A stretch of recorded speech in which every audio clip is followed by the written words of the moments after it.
भारत के विदेश मंत्री जब बोल रहे थे तब उनकी आवाज लाइव सुनी ही नहीं जा सकी और इसकी वजह यह थी कि उनकी आवाज को धीमा कर उर्दू में ट्रांसलेशन चल रहा था। जयशंकर खिताब कर रहा है, पाकिस्तान का प्राइम टेलीविजन ने उसके एक दो जगहों पर म्यूट कर दिया, आवाज को बंद कर दिया। पाकिस्तान का जो प्राइम टेलीविजन है, न्यूज चैनल आजकल जब म्यूट करता है तो इसका मतलब समझ जाए कि ये डुगडुगी पर बंदर की तरह नाच रहा है। भाई ये जयशंकर तो रोज मजाक उड़ाता है पाकिस्तान का, रोज कहता है हम एक टेररिस्ट स्टेट। क्यों जयशंकर की आवाज को म्यूट करके दुनिया भर में एक ठट्ठा लगवाया है? पाकिस्तान की सरकार भारत के सवालों को झेलने के लिए तैयार ही नहीं थी। ये उन्होंने कहा जनाब दहशतगर्दी, इंतहा पसंदी और टेरिटोरियल इंटेग्रिटी यानी कि टेरिटोरियल सोवरेनिटी यानी कि बॉर्डर्स की जो रिस्पेक्ट है, जब तक वो नहीं होगी तब तक तिजारत नहीं होगी। आपको सर्वाइवल के लिए ट्रेड चाहिए, दुनिया से रिलेशनशिप बेहतर चाहिए, उनको नहीं चाहिए। उनकी इकोनॉमी ठीक है, diplomatically they are doing good, उनके मालदीव, नेपाल वो चीजें अपनी ठीक कर रहे हैं, वो काउंटर कर रहे हैं चाइना को, आप अपने आप को काउंटर कर रहे हैं। एससीओ समिट को संबोधित करते हुए एस जयशंकर ने चीन और पाकिस्तान के सामने ही सीपैक परियोजना का विरोध कर दिया।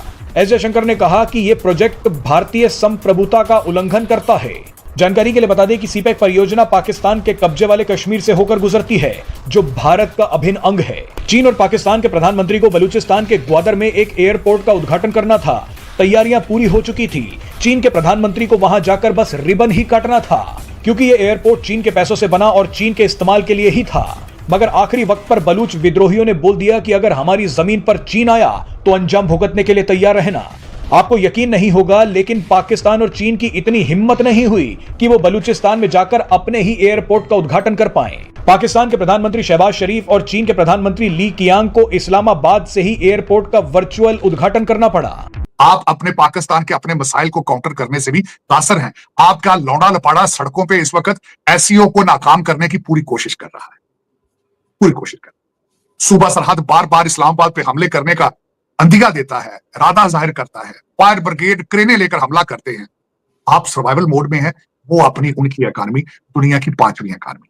अपनी जगह पे एक बहुत बड़ा उसके लिए कंसर्न है कि पाकिस्तान की इकोनॉमी अगर ग्रूम करेगी तो मेरे ख्याल में मुश्किल सूरत हाल होगी और पाकिस्तान की इकोनॉमी को हिट करके ही इंडियन IMF और जो वेस्टर्न अलाइज है उनके नेक्सस ने बड़ा पहले ही नुकसान पहुंचाया है। जयशंकर साहब आ गए हैं, उन्होंने कल भारत के अंदर आने से पहले किसी जगह प्रेस कॉन्फ्रेंस में स्टेटमेंट दी है कि मैं सिर्फ और सिर्फ एससीओ के लिए जा रहा हूं, बाइलैटरल इश्यूज को नहीं छेड़ूंगा जब तक पाकिस्तान दहशतगर्दी की सपोर्ट नहीं छोड़ता। तो आप उनको ये चीज बावर कराने के लिए आप क्या कर रहे हैं कि we are not behind all these terrorist activities. Number 2। Number तीसरी बात ये करना चाहूंगा, चीमा साहब, जयशंकर साहब तशरीफ लेकर आए हैं, आप इंटरेस्टेड हैं उनके साथ रिलेशनशिप बिल्ड करने के लिए, आपके फॉरेन मिनिस्टर या प्राइम मिनिस्टर उनको एयरपोर्ट पे लेने क्यों नहीं गए?